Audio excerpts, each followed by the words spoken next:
Good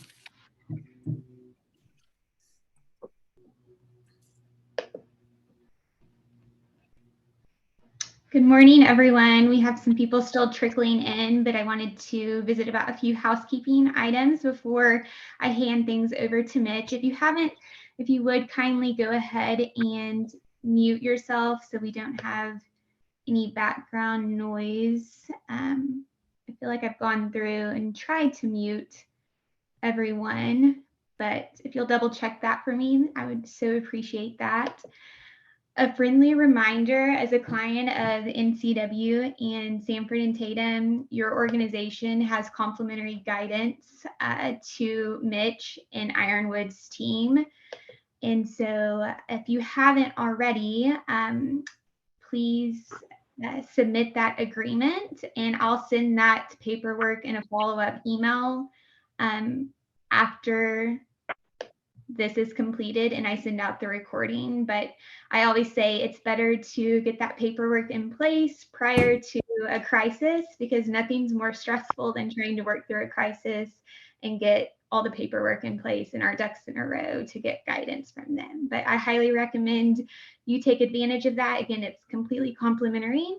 All telephone support is free as a client of ours. So I also, if you haven't attended a seminar of ours in the past, we utilize a platform called Mentimeter, and it's a great way for you as the attendee to participate and for us to gather information as a group and learn from one another. So if you would, at this point in time, if you would please go to www.menti, and that's on the screen, MENTI.com,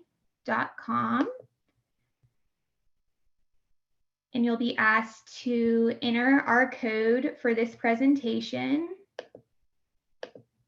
And our code today is 25249979, and that's 25249979. And the great thing about this is even when Mitch moves on to different slides, you'll be able to access that code for this presentation at the top. So if you get logged out for some reason, that code will be at the top of each slide. So no need to worry about that. But I'm thrilled to have you. I appreciate you taking time out of your schedule. I know your time is very valuable.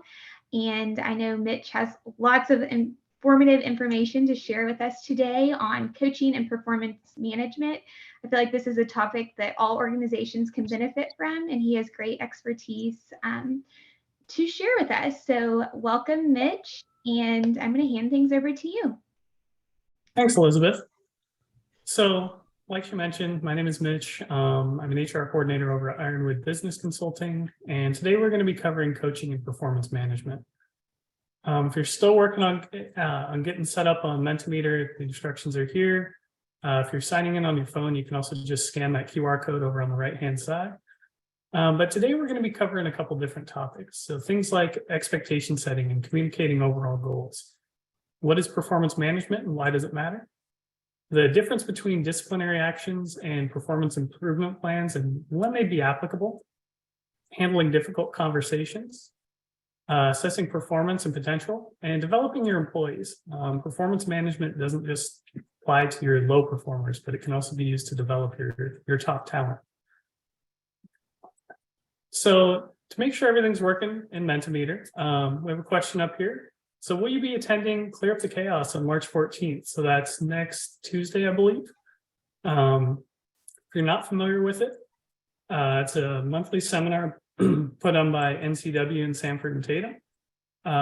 Next week, we're going to be covering some great material. There were some recent opinion letters on FMLA that could be applicable for your business. There's a pretty big Supreme Court ruling that impacts potential overtime determinations. And we're also going to be covering some useful information on severance agreements. If you don't have the link, just reach out to Elizabeth and she can get that out to you. So it looks like a pretty good split. So hopefully we'll see you all there. We'll go ahead and jump into the content.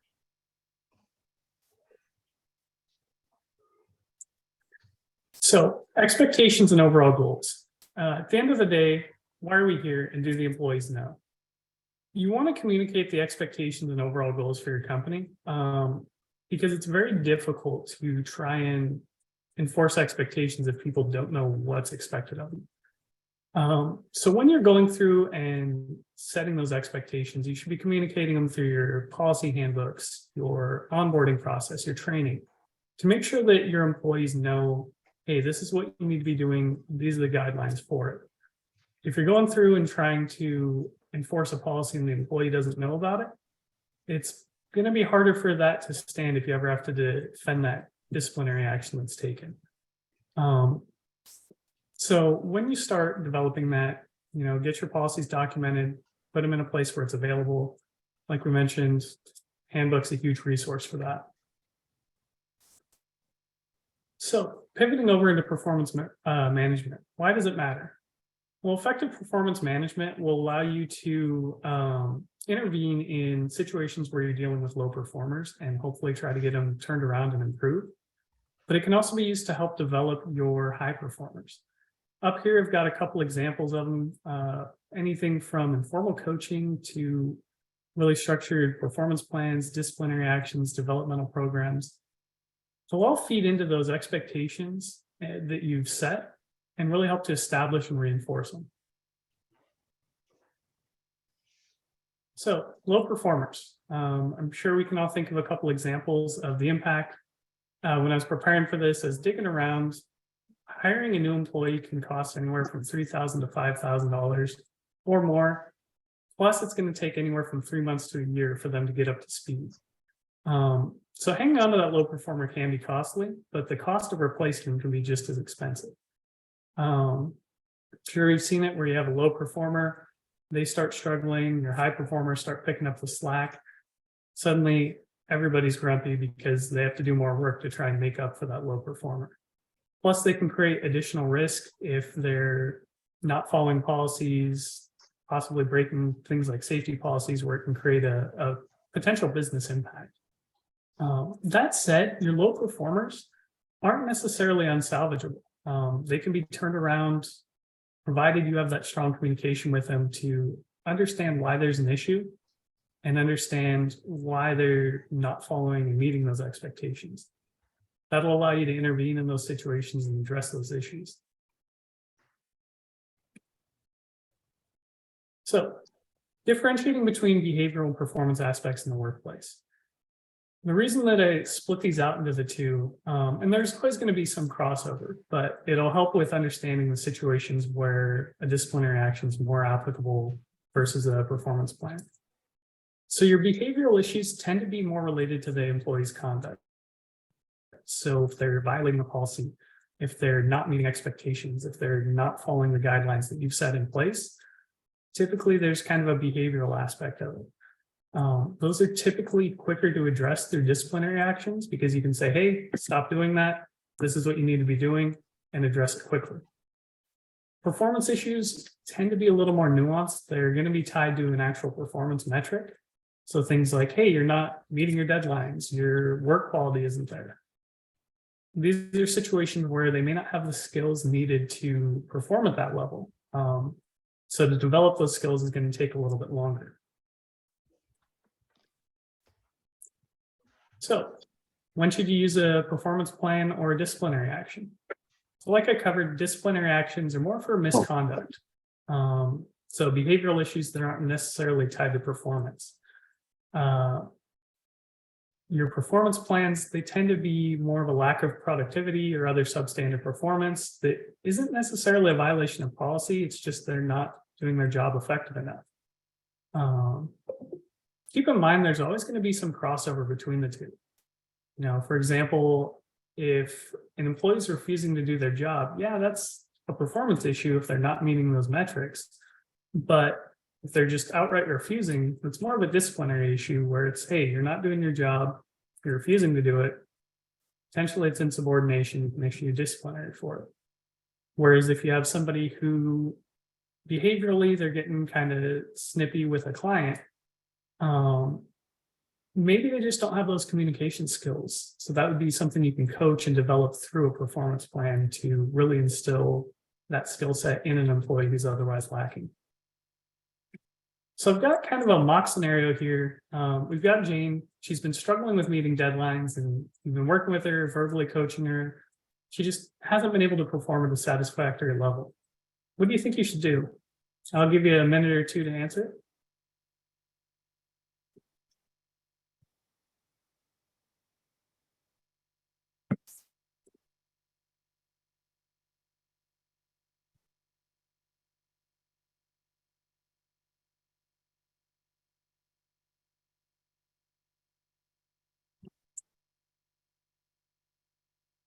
There's another 30 seconds or so. All right. Looking like everybody's kind of on the same thought process where a performance plan would be the right idea. In this case, it's just substandard performance at this point. Maybe it's a lack of training. Maybe she just doesn't fully understand what goes into those deadlines, the deadlines themselves. She may not be setting accurate deadlines, things like that. So that's where a performance plan would come in. Firing her, it may be a little bit early. It kind of depends on the past issues you've had with her. But in this case, it might be worth implementing a performance plan to document those issues. So what's a performance plan? Well, a performance plan is a tool to give employees with performance deficiencies the opportunity to try and improve through a structured plan. As part of it, you're going to be implementing goals, setting deadlines, communicating with that employee to provide feedback, trying to give them extra tools to develop those skills. An effective performance plan will require more involvement from a manager. At the end of the day, if you're trying to develop somebody's skills, having that direct mentor to kind of provide that feedback and say, hey, focus on this area, these are the skills you need to focus on, is going to be huge. If your manager's not engaged, you're not going to see those positive results. But implemented correctly, you'll be generating a ton of documentation. So even if the employee doesn't improve, you'll have all that documentation necessary to reinforce that outcome and potentially defend it if it ever comes up. So the structure of our performance plans broadly broken down into 5 pieces. You need to identify the issues. Ideally, you'll have examples of them. So if they're missing deadlines, pinpoint, hey, you missed this deadline. If it's quality work wasn't there, pinpoint a project where they haven't met that quality. From there, you're going to want to set those goals. You'll establish a timeline for the PIP. You'll provide options for the employee to improve, whether that's coaching, assigning a mentor, additional training, things like that. And you always want to wrap it up by discussing the potential outcomes. That way, you're putting them on notice, hey, meet these expectations, or these are the consequences. So when you're setting goals, clear goals will provide focus. So I've always been a fan of using SMART goals. SMART stands for specific, measurable, attainable, relevant, and time-bound. So the specific goals, the objective needs to be clearly stated. If it's not clearly stated and ambiguous, you're setting a target that's going to be hard to hit. As far as measurable, you want there to be some sort of a metric tied to it. Deadlines are pretty easy. Quality of work can be a little bit trickier, whether that's fewer mistakes, no typos, things like that, or not failing whatever QA tests are in place. The goals do need to be attainable, though. If you're setting some sort of an impossible task as part of it, the employee's going to fail. So try to make sure that it's reasonable and something they should be able to accomplish. And keep it relevant. If you're just assigning the employee a bunch of busy work or crazy tasks that don't really relate to their role or the business objectives, they may be able to meet it, but it's not going to help them improve their current role. So be mindful of that. And then time bound, again, you do want to set a clear timeline for their improvement plan with different deadlines in there for different projects. So with the timeline, typically you'll see anywhere from 30 to 120 days, but it does vary based on their role within the company, how long they've been there, what projects are going on. There's a lot of different variables in there. But as far as setting it, it's kind of like Goldilocks and the 3 bears. If you go too short, the employee is going to do one of 2 things. They'll either burst through it super quick, clear the PIP, but it's not necessarily going to be able to show sustained improvement. Or if it is something where they have a skill deficiency, they may not be able to improve quick enough if the PIP's too short. Whereas if you set the PIP too long and give them 180 days, a year, what have you, PIPs are stressful. It's more and more likely as the PIP drags on that the employee is going to start burning out, will become disengaged and start looking for other work. So try to find that balance in there. As far as check-ins, as part of it, you do want to be providing feedback to that employee. So commonly you'll see them weekly or bi-weekly. I don't recommend going beyond bi-weekly for the simple reason that if there is an issue and you're not checking in frequently, that issue is going to drag on and suddenly a month's gone by and this issue's been going on and it's just going to trickle down and snowball. So you set up a solid cadence for it where you can provide feedback and address roadblocks. You can assess the progress in there. It's also an opportunity where, let's say you have an urgent project that comes up and you need to pull that employee off the tasks that are outlined in their PIP and pivot them into this new project. Well, that's going to impact those deadlines. So that's a chance to discuss those adjustments.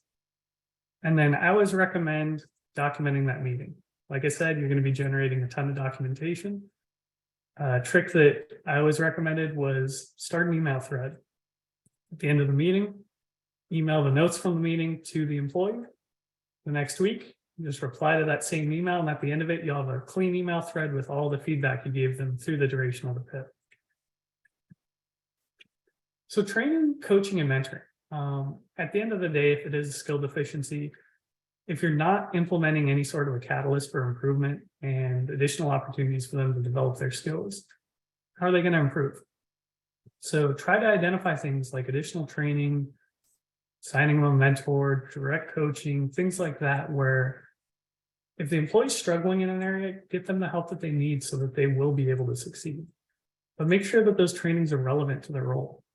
Again, if you're assigning training in, say, customer service, but they're sitting at a desk working on spreadsheets all day and not interacting with people, yeah, it's a great skill to have, but it's not relevant to their role. So it's not going to help them with the PIP.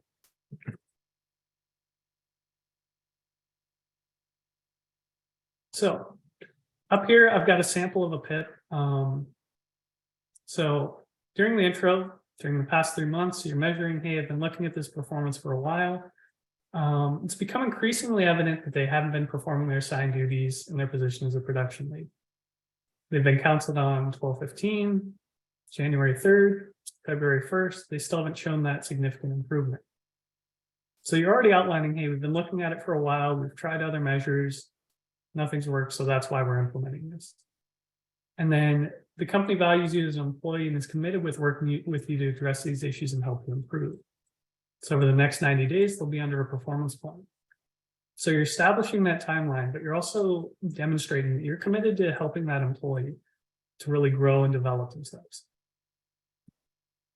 So from there, you'll move into the issues and the goals.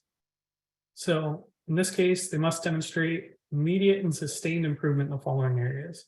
In this one, they had a deadline with the XYZ project that was on the 5th of January. Took them an extra 10 days to finish it. Demonstrates that that created a strain on the team, as well as impacting that relationship with the client. So moving forward, all tasks must be completed within the deadline. If they're unable to meet that deadline, they need to escalate it immediately because sometimes things do come up. And it's already establishing a point of contact where if there is an issue, they can reach out. But it has clearly defined deadlines. So if you read through this, it's specific, it's covering those deadlines. It's measurable, the deadlines are there, easy to measure if somebody meets them or not. Based on the information, should be attainable, it's relevant to their role, and it does have that time, or it is time bound, so it's going to be clear and with what the expectations are. So there's no ambiguity in it.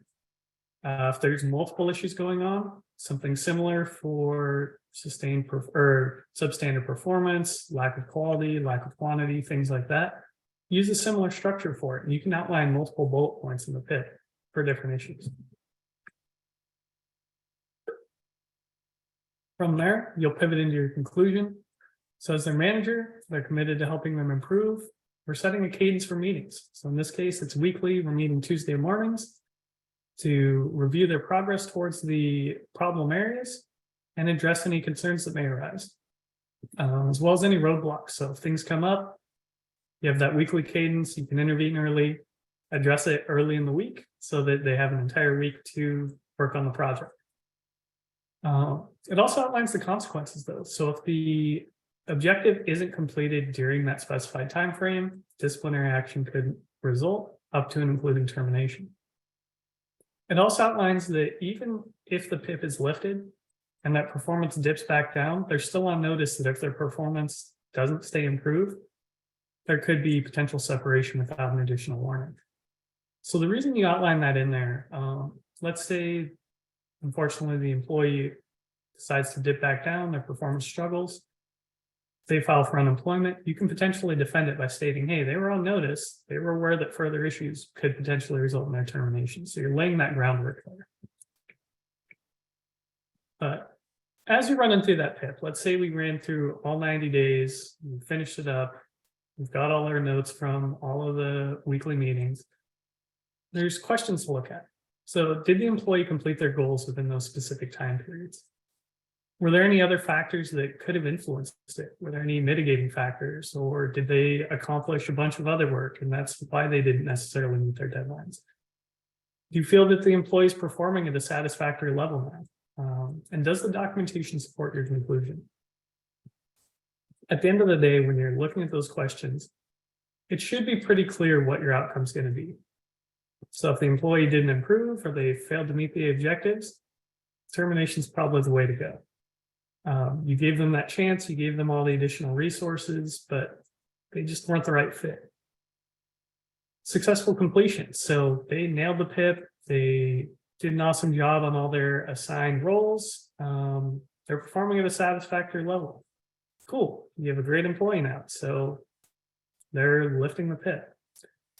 Extensions, typically you'll see those in extenuating circumstances that either cause the employee not to complete the PIP or it wasn't clear what the outcome should have been if there's a lack of documentation.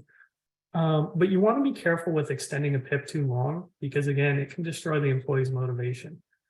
I knew of one employee who he was placed on a PIP. He was meeting all the criteria, but about 2 weeks before the PIP was set to conclude, his manager left the company. So suddenly all the documentation's gone. He gets a new manager and the new manager wants some time to assess before he lifts the PIP. So the PIP extends out another 30 days. Well, at the end of it, they still couldn't make a determination on whether or not he was meeting objectives. He had a pretty big miss on a big project, but otherwise his performance is solid. Again, they didn't want to necessarily lift the PIP. They didn't want to terminate either, so they tried to extend it again. But by that point, the employee is looking at it and going, okay, well, I've been on this PIP for 5 months now. Why do I want to keep going here? I mean, clearly they can't make the determination, killed his morale. He ended up leaving shortly thereafter. So just be mindful of that. So we've got another scenario here.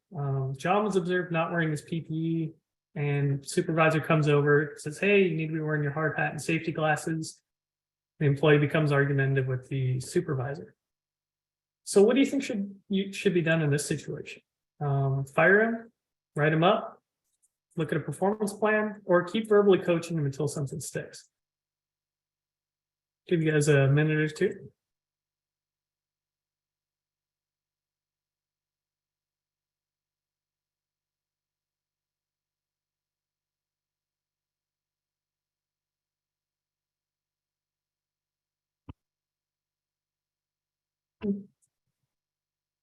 Maybe another 30 seconds or so.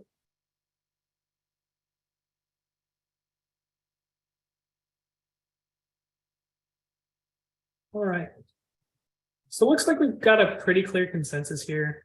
In this case, you'd probably want to write him up.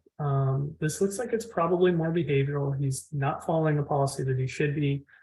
Then there's the aspect of him getting into an argument with his supervisor, which isn't really conduct you want to see at the workplace. While a performance plan could be relevant for the safety issue if it's a lack of training, In this case, it's probably better to try and shut it down as quickly as possible. Hey, this is the expectation, set it, and keep moving forward from there. So progressive discipline. If you've had to deal with an unemployment claim, it's becoming more and more important in a lot of states. Having that plan where, based on where they're at in the disciplinary process, steps get more and more severe, with the final step being termination. So you'll have your verbal coaching and counseling, verbal warnings, written warnings, the final warning that puts the employee on notice, and then finally termination. The reason we follow this process is it helps create that documentation in the event that you ever need to defend your decision, whether that's an unemployment claim or the employee comes back and tries to claim that they were fired due to being a member of a protected class. If you have a clear progressive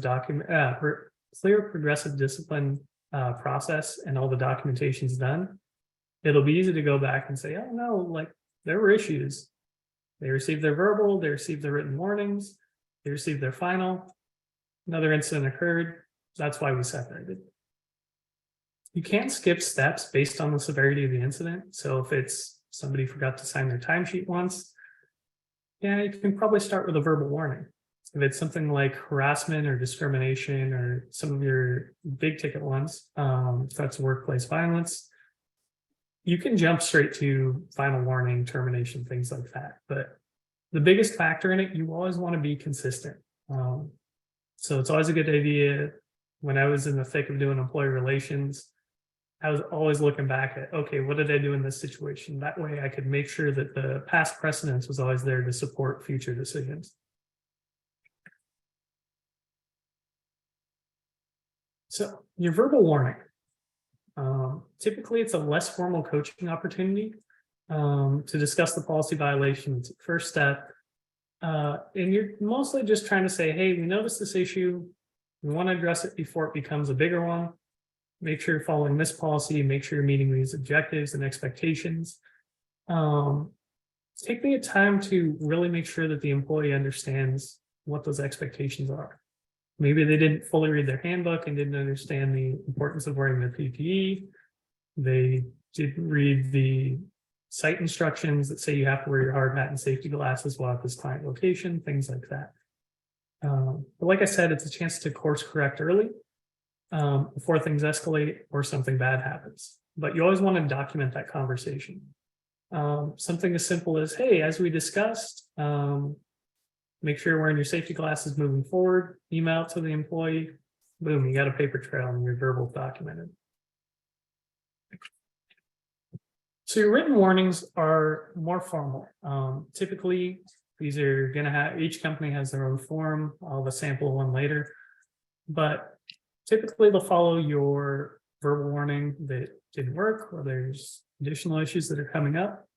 In the document, you're going to clearly state what the infraction is and the consequences for violating. It'll be addressed to the employee. You're going to discuss it with the employee. The employee is ideally going to sign it, and they'll cover what to do in situations where they refuse. But depending on the process, there may be more than one written warning before a final.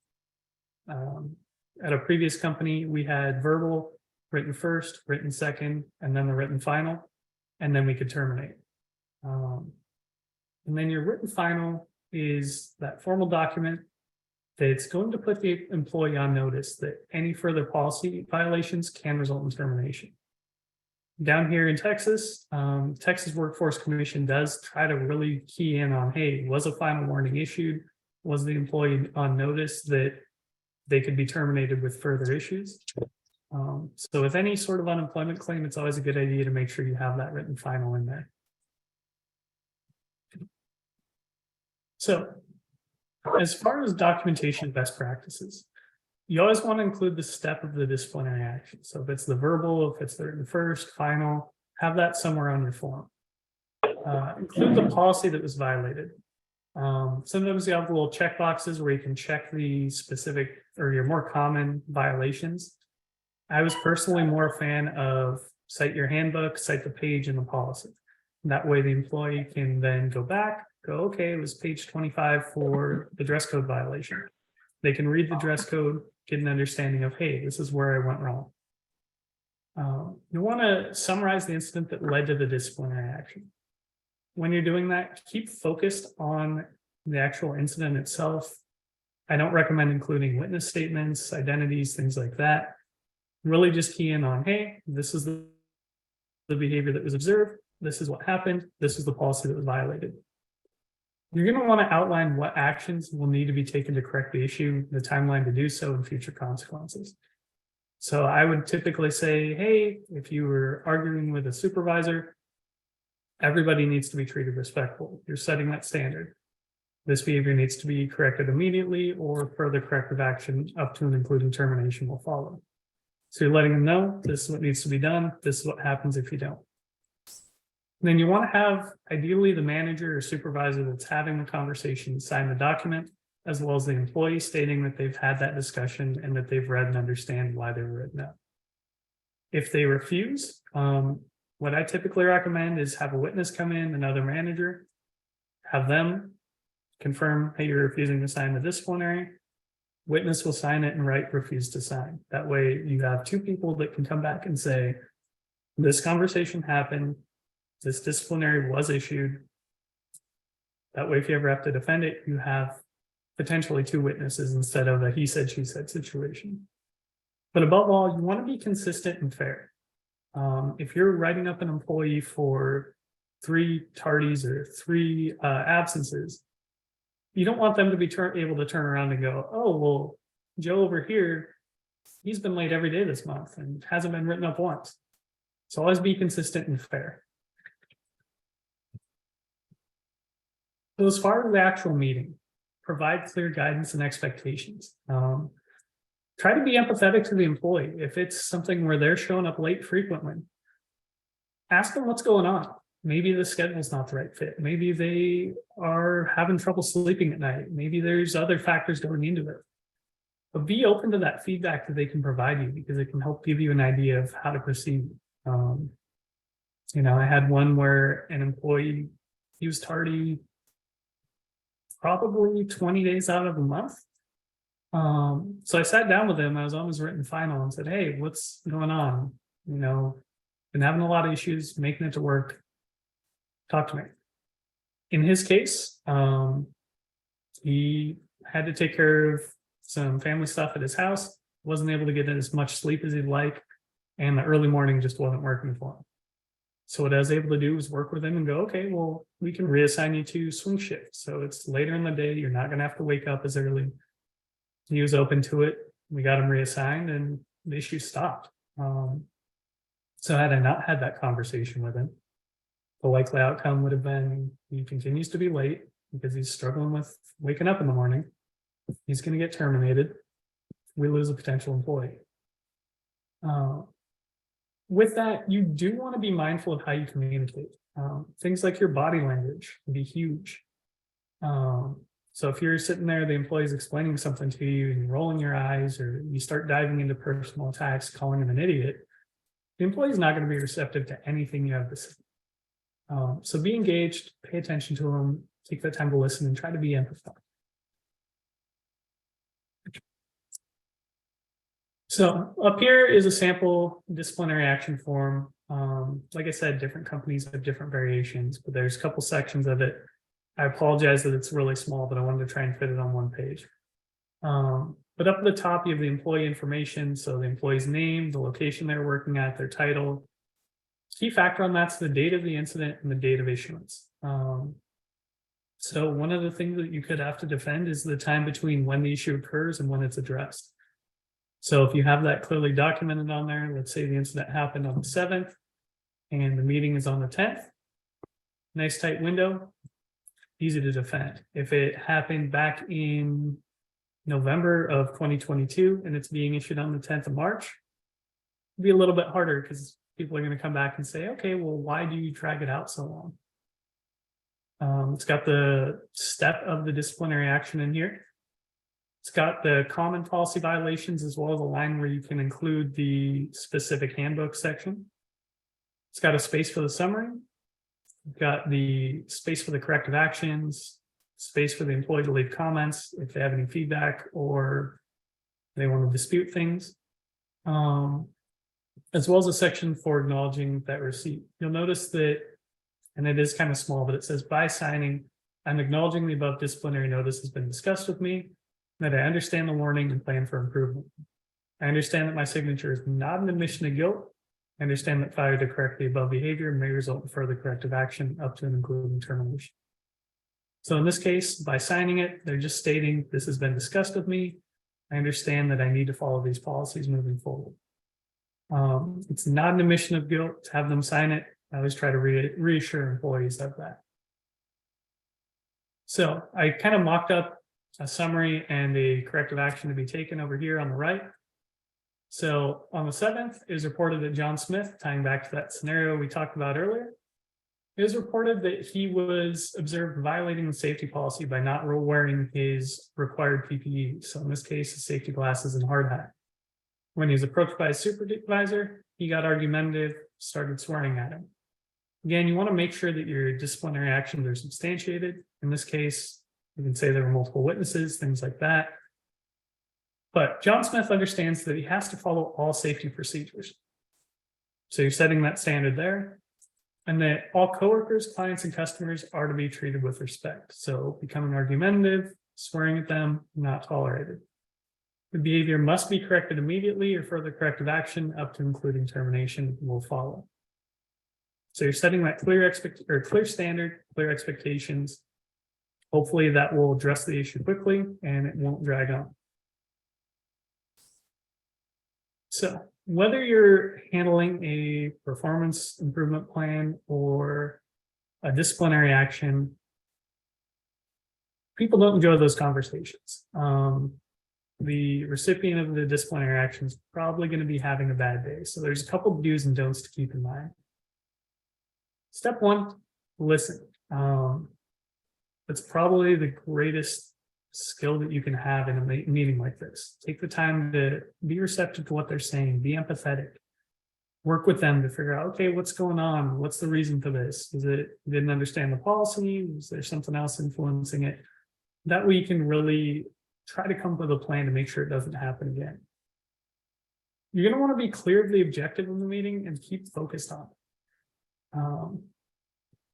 Depending on where they're at in the disciplinary process and the person, I used to always call it the smoke screen, where it's suddenly, especially when you start getting towards a written final or a termination, suddenly all their allegations are going to come out. Oh, well, this employee was treated differently. You didn't do anything when this happened. You know, they start throwing out all these allegations. But if you go into it with a plan, you can say, okay, well, I understand your concerns. We'll address those separately. But right now we're focused on this issue and your conduct in this incident. Afterwards, you can write a statement, things like that. You don't ignore them, but you keep focused on the main topic at hand. Again, you want to control your emotions and feelings and communicate that you're on the same team. On the flip side, you want to avoid saying things that will escalate the situation. If it's becoming more of an argument, standing up, getting in their face, yelling at them, calling them an idiot, things like that, aren't going to be helpful. If anything, it's just going to make things worse. So be mindful of how you're communicating, what you're communicating. And again, you want to be more empathetic than aggressive in a situation like that. Like I said, be mindful of your tone, volume, body language. A trick that I picked up is if somebody's yelling at you, if you can actually speak a little bit quieter, they'll realize just how much louder they are, and it'll actually help them drop their volume down a little bit. So it's a pretty cool trick to keep in your back pocket. And it's always helpful. Another big one, heard it a ton. I've never met anybody who said calm down and it actually calmed down the situation when somebody's actually aggravated or aggressive. So avoid phrases like that. And then if it continues to escalate, sometimes your best option is just, hey, if you keep talking like this, we're going to be ending the meeting. Follow through on it. Okay. You can go home. You refuse to be civil during this meeting. We'll revisit this at a later date. There may be further action taken, but if you're not going to cooperate, we're going to end the meeting here. That way you can kind of just, hey, it's spiraling, we're going to cut it off and address it with further consequences. So pivoting a little bit, I'm just kind of curious, there's no right answer on this, but how do you decide who to promote in your company? Do you look at things like tenure, where you want to reward that loyalty and somebody with that internal knowledge? Do you try to develop your employees for roles they're a good fit for? Do you like to look for an external personality that may have a different perspective? Or do you try to just look for the best fit? I'll give you guys a couple minutes to answer this.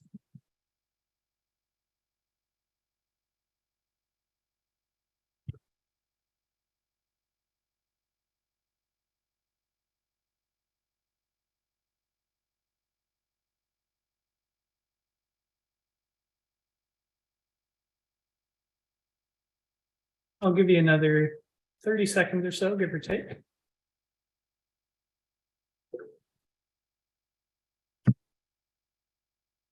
All right. I think that everybody's mostly in alignment within two areas.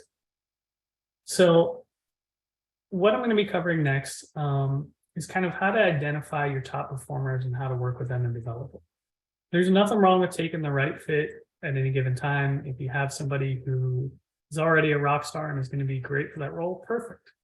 But sometimes you may not necessarily have that person right now, and you can work with them to develop somebody for that role in the future. And that's what we're going to be diving into next. So performance evaluations. Done correctly, performance evaluations can be a powerful tool to assess the company and prepare for the future. However, if they're not done incorrectly, they can be dangerous. So I just wanted to throw that out there. There is a lot of nuance that goes into it. If you start playing favorites, things like that, your metrics may not be as accurate, which can create other issues. So up here, I've got a sample of a 9-box. Basically, it rates employees across two different categories. We've got their performance, which tends to be looking more at their past. So, hey, this is what they've done so far. It also rates them on their potential, so what their future potential would be. That way you can get a better idea of where they fall within those categories. Of course, you do want to make sure that you've calibrated your metrics so that it's an accurate reflection of where they'd fit in the company as a whole, but you can standardize these ratings across the board. There's a bunch of different ways you can do performance evaluations and analyze things like that. 9-box may not be right for everybody. It's just a good example. So we're going to dive into this a little bit further. You'll notice that there's 3 colors in those boxes. In your top right, you've got green, which we're going to be zooming in on a little bit. Those are your high performance, high potential employees. So those are your superstar, rock star employees. The yellow boxes, they're either high to average in potential and high to average in performance. So those are your ones that they may not quite be a rock star yet, but they do have that potential to get there. And then your box 9 are your low potential, low performance employees. These are your ones that it may be worth either looking at managing out or looking at if they're in the right role. Sometimes people will end up in the box 9 just because, hey, their skill set's perfect for, let's say, software development, but they're working in customer service and it's just a mismatch. So that'll kind of help you identify your employees where you may need to take more of a PIP approach or a disciplinary action approach. And then your top performers are your ones that you're going to want to develop. So like I mentioned, your green box, those are going to be your rock stars. So they're high performance, high potential. Box 2 are your ones that they have really high performance. They may not be reaching their full potential, but you can work with them to try and prepare them for that next level. Your box 6, so that's going to be your average performance, your average potential. So they may be the right fit for their role where they're at right now, but they may have potential to develop up. If you can identify the areas that they need to develop their skills in. And then your box 3, they've got high potential, medium performance. So they have the potential there, but you may need to just kind of work with them a little bit to develop that skill set further. But again, these are your employees that, based on your analytics, they have that potential to really grow and develop into a higher role. So you just need to work with them to figure out what it'll take to get them there. So how do you measure performance and potential? Performance, you're going to be looking at things that are measurable, things like quality and quantity of work, reliability. Their technical knowledge may be a little bit easier or a little bit harder to quantify, but it can still be done. As well as things like attendance. So are they consistently there? Are they getting involved? Are they able to succeed in their projects that are assigned to them? Potential gets a little bit trickier. But that's things like looking at their decision making and their judgment, their leadership abilities, their cooperation and teamwork, their initiative and creativity, the things that you would look for in a potential manager or potential leader. You can look at if they're already already demonstrating those skills, and then look at areas that you might need to work with them to develop to allow them to grow. So once you've identified your top performers, that's when you can start looking at the positive side of performance management. So it's not just limited to, hey, we're going to discipline or put our low performers on PIPs. You can really start to work with your top performers and develop it. What I always recommend is take the time, connect with them one-on-one, communicate with them about what their goals are, what their dreams are, their aspirations, why they're here, and what you can do to help reach those objectives. For example, if somebody came in and let's say they're an HR coordinator and they wanted to become an HR manager, work with them to go, okay, what skill set can we develop with them? If they want to climb up to a supervisor role, okay, well, the technical knowledge is there, but your leadership isn't there, your communication isn't there. So let's work with you to get there. So you can provide feedback. That's one of the best ways to do it. Hey, you're doing an awesome job in this area.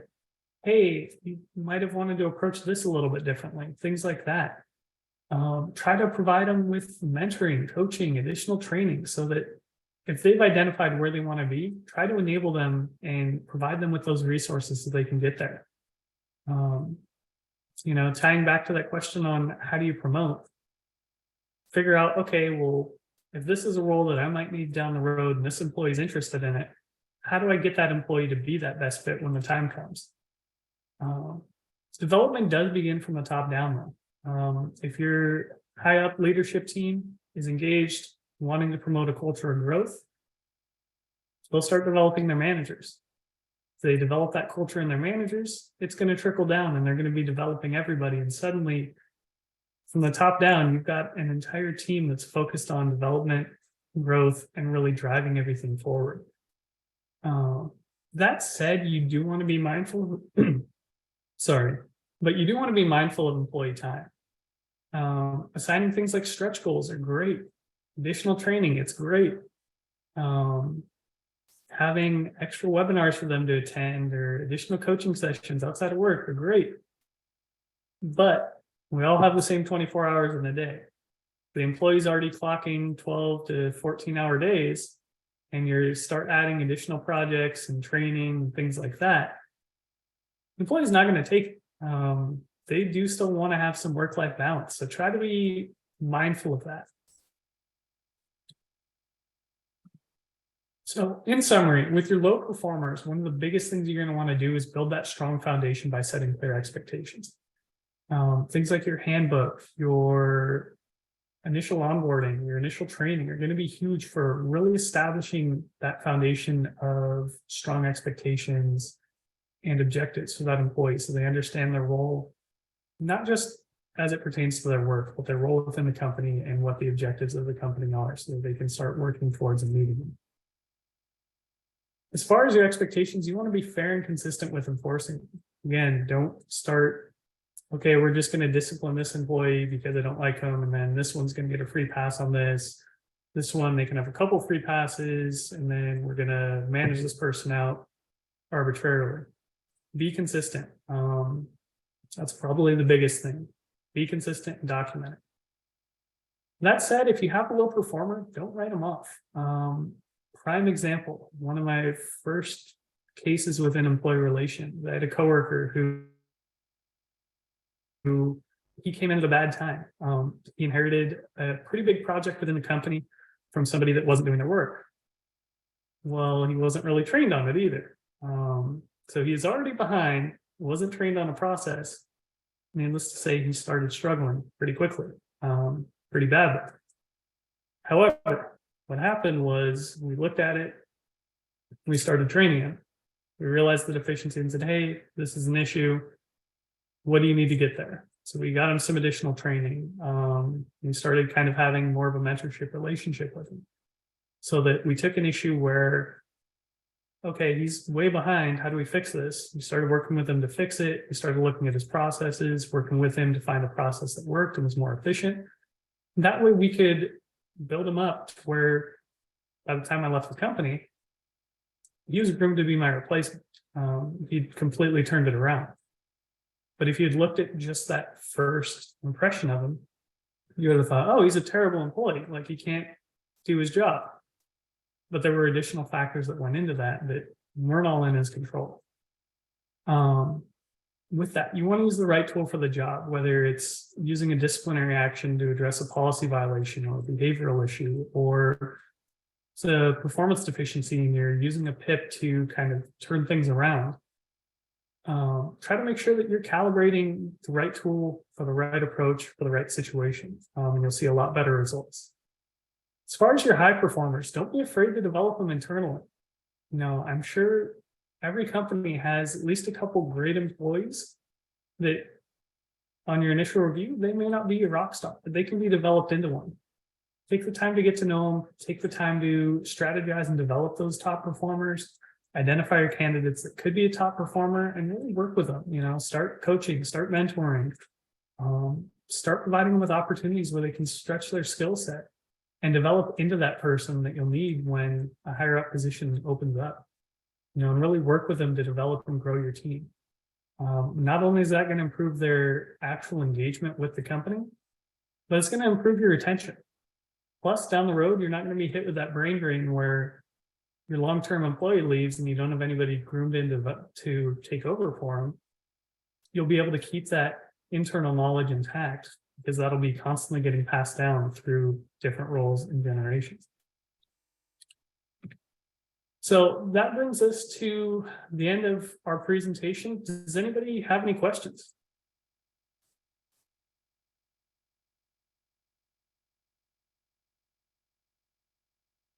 Questions? All right. Well, thank you again for taking the time to join me today. I hope it looks like I actually do have a question here. Question. Oh, yeah, go ahead. They just wanted to say great presentation. Oh, thank you.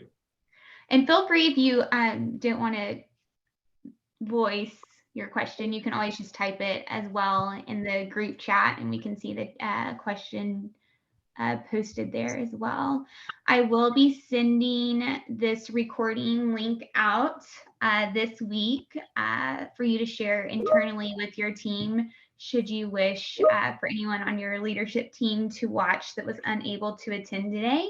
And I'll also be sending out the agreement. It looks like we do have a question coming in. I will be sending out the Ironwood agreement, and I do encourage you, if you haven't signed up, to sign up. And I will also be sharing the Clear Up the Chaos sign up link as well, because that will be taking place next Tuesday. It always happens the second Tuesday of the month, and that's going to be pre-recorded due to spring break and everyone, I'm sure, juggling kids and traveling and things like that.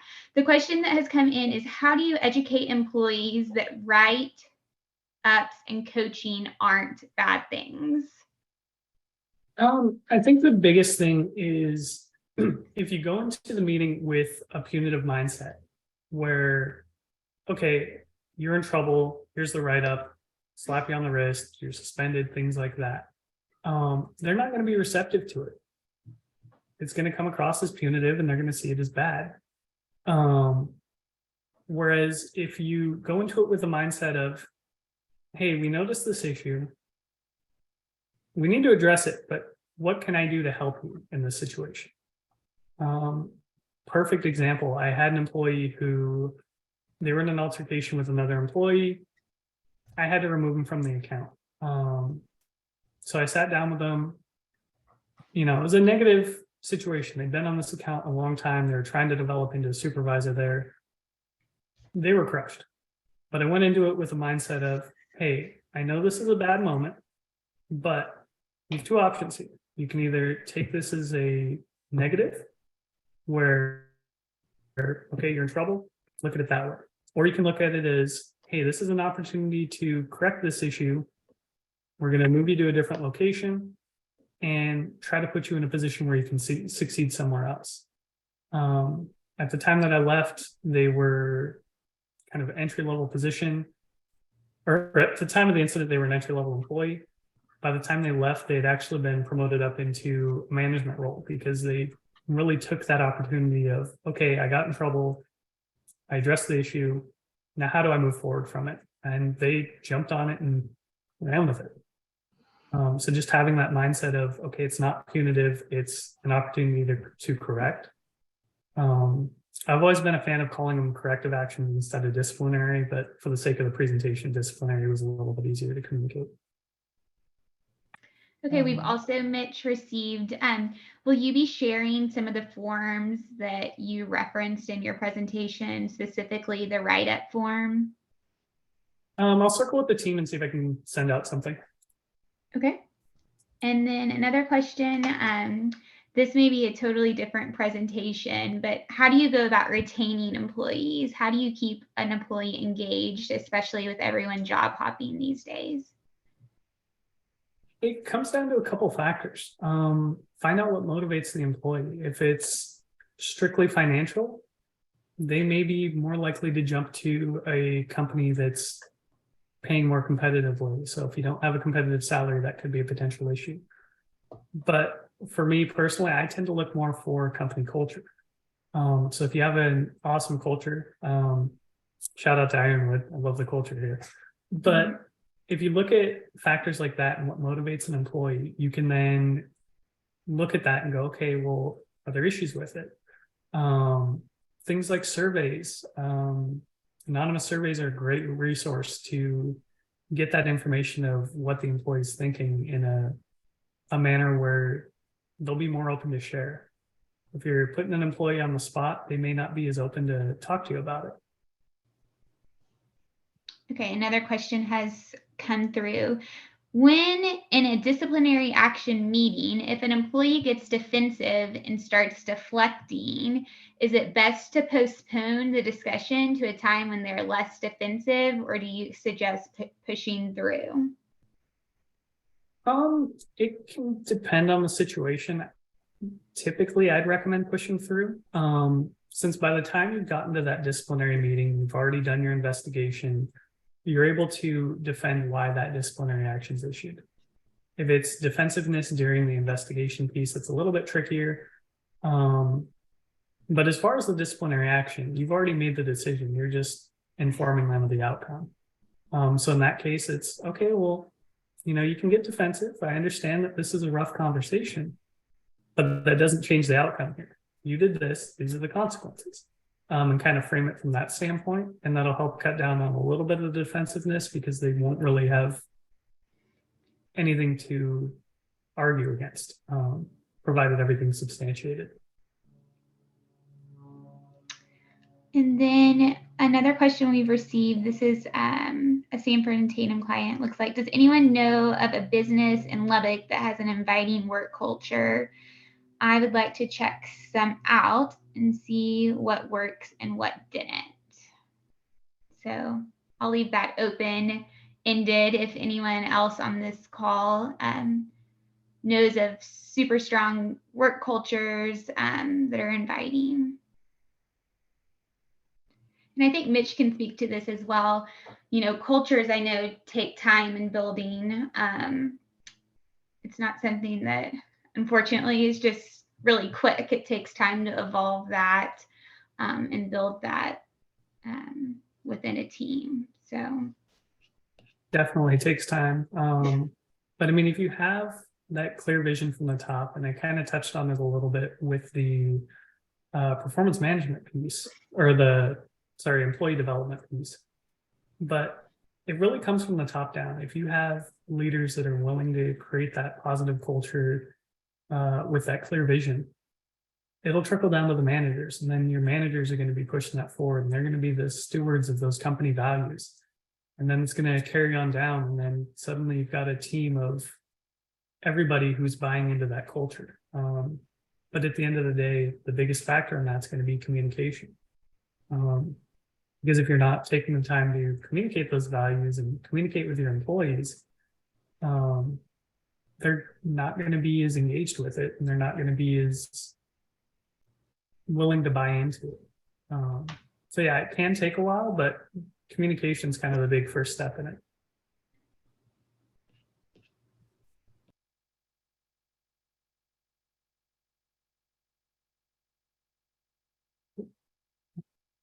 Any other questions?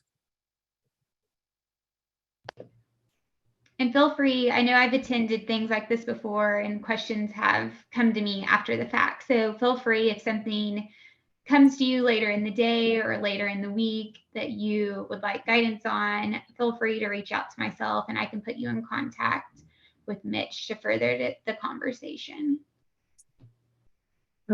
We're happy to help. Just reach out to Elizabeth and she'll get you in touch with us and we can go from there. Can you hear me? Yes, I can. Okay. First off, I want to thank you for inviting me. It was a good presentation, outstanding presentation. And I'll be honest with you. I think if people actually listen to it, and I hope everybody can hear me. I've been in the Army for 19 years. I'm in the reserves now. Also, most everything that's been said in the presentation, if you'll take it to heart and you'll listen to it, it'll pay dividends later. So, outstanding presentation. Thanks for the invite. Thank you so much. Thanks for joining. Okay, well, I appreciate y'all's time today, and I hope you have a great rest of the day. Thanks, everyone. Have a good one. Thanks, Mitch. Bye.